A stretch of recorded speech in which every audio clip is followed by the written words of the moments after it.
Welcome to our Maha Periyava களஞ்சியம் channel. இன்னைக்கு நாம் மகாபெரிவா உபதேசங்களை பற்றி மகாபெரிவா மகிமையில் தெரிந்து கொள்ளலாம். சரீர சம்ஸ்காரம் பற்றி மகாபெரிவா சொன்னதை தெரிந்து கொள்ளலாம். இறந்த உடலுக்கு ஏன் காரியம் செய்ய வேண்டும்? இப்படி ஒரு கேள்வி தோன்றும். உடம்பை விட்டு போன ஜீவனின் திருப்திக்காக ஸ்ரார்த்தம் முதலானவை செய்வது பரோபகாரம் என்றால் சரிதான். ஆனால் ஜீவன் போன இந்த வெறும் உடம்புக்கு எதற்கு சம்ஸ்காரம் என்று தோன்றலாம். சாஸ்திரங்களை கூர்ந்து பார்த்தால் ஒரு ஜீவன் சரீரத்தை விட்டு போய்விட்டாலும் அதன் அங்கங்களில் கண்ணில் சூரியன், வாயில் அக்னி, கையில் இந்திரன் என்றெல்லாம் இருக்கும். தேவாம்சங்கள் உடனே அதனதன் மூலஸ்தானத்துக்கு போய்விடவில்லை என்று தெரிகிறது. பிரேத சம்ஸ்காரத்தின் மூலம்தான் அவற்றை அதனதன் ஸ்தானத்துக்கு அனுப்பி வைக்கிறோம். அபர மந்திரங்களை பார்த்தால் தெரியும். சாஸ்திரங்களில் தகனம் பண்ணுவதை அந்தியேஷ்டி, அந்திய இஷ்டி, அதாவது இறுதியான வேள்வி என்றே ரொம்பவும் உயர்த்தி சொல்லி இருக்கிறது.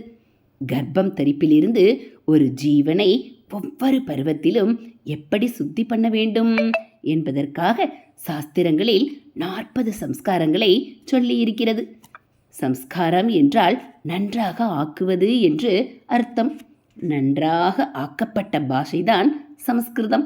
உபநயனம், விவாகம் ஆகிய எல்லாமே ஜீவனை அந்தந்த நிலையில் பக்குவப்படுத்துவதற்காக ஏற்பட்ட சம்ஸ்காரங்கள்தான்.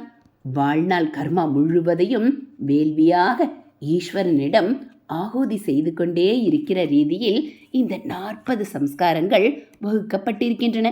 இப்படி வாழ்க்கையையே யாகமாக செய்த ஒருத்தனுக்கு வாழ்க்கை முடிந்த பிறகு கடைசியில் மற்றவர்கள் செய்கிற யாகம்தான், அதாவது அந்திய இஷ்டியே பிரேத சம்ஸ்காரமாகும். எந்த உடம்பை வைத்துக்கொண்டு பாகி யஜ்ஞங்களை ஒருத்தன் பண்ணினானோ அந்த உடம்பையே சிதாக்னி, சிதையில் ஹோமம் பண்ணிவிடுவதுதான் இது. பிரேத சம்ஸ்கார மந்திரங்களில் அப்படித்தான் சொல்லியிருக்கிறது.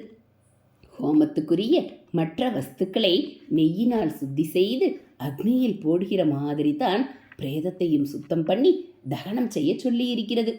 உடம்பு ஈஸ்வரனுக்கு அர்ப்பணம் செய்யப்படுகிறது.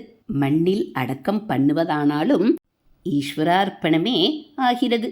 ஆகாரத்தை செரிக்க ஒரு அங்கம், செரித்ததை இரத்தமாக்க ஒரு அங்கம், மூச்சுவிட ஒன்று, இரத்தத்தை பம்பு பண்ண ஒன்று, எல்லாவற்றுக்கும் மேலே சகல காரியங்களையும் டைரக்ட் பண்ணி கண்ட்ரோல் பண்ணும் மூளை என்றெல்லாம் விசித்திரமாக பகவான் சரீரத்தை கல்பித்திருக்கிறான். சதை, இரத்தம், மசில்ஸ், நரம்பு, எலும்பு என்ற ஒவ்வொன்றுக்கும் ஒரு நோக்கம் இருக்கிறது. எலும்புக்குள்ளே கூட மஜ்ஜை என்ற ஜீவசத்து ஓடுவது ஒரு அதிசயம். மனித சரீரத்தில் இருக்கும் கோடிக்கணக்கான செல்களில் ஒவ்வொன்றும் ஒரு அற்புத லோகம். சைவ சித்தாந்தத்தில் ஈஸ்வரன் தான் ஜீவனுக்கு தனு, கரண, புவன போகங்களை தருகிறான் என்பார்கள். லோகத்தை படைத்து அதிலுள்ள போகங்களை அனுபவிப்பதற்காகவே மனுஷ்ய சரீரத்தை சிருஷ்டி செய்து அதில் கரணங்கள் என்ற இந்திரியங்களை அவன் வைத்திருக்கிறான். கர்மாவை தீர்த்து கொள்ளும் வரை போகங்களை அனுபவித்துத்தான் ஆக வேண்டும் என்று இப்படி வைத்திருக்கிறான். எனவே அவனுடைய பிரசாதமான தனுவை கரணங்கள் ஓய்ந்த பிற்பாடும் அதற்குரிய கௌரவத்தை கொடுத்து சம்ஸ்கரித்துத்தான் அவனிடம் வேள்வி பொருளாக திரும்ப கொடுக்க வேண்டும். உயிரோடு இருக்கிற வரையில் உபகாரம் பண்ண வேண்டியதுதான். போன உயிரும் வேறு எங்கோ இருக்குமாதலால் அதற்கு ஸ்ராத்தாதிகள் பண்ண வேண்டியதுதான். ஆனால் உயிர் போன உடலுக்கு எதற்கு சம்ஸ்காரம் என்று முதலில் கேட்டுக்கொண்டோம்.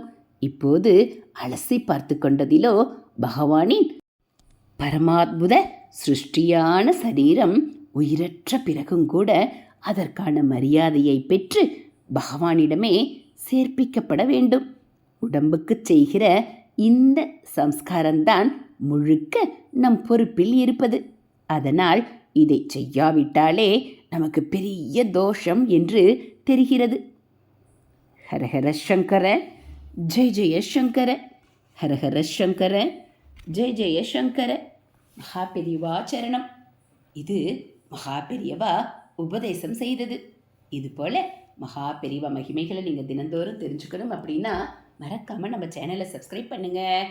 கூடவே பெல்லைக்கானையும் கிளிக் பண்ணி ஆளுங்கிற பட்டனையும் அழுத்திடுங்க.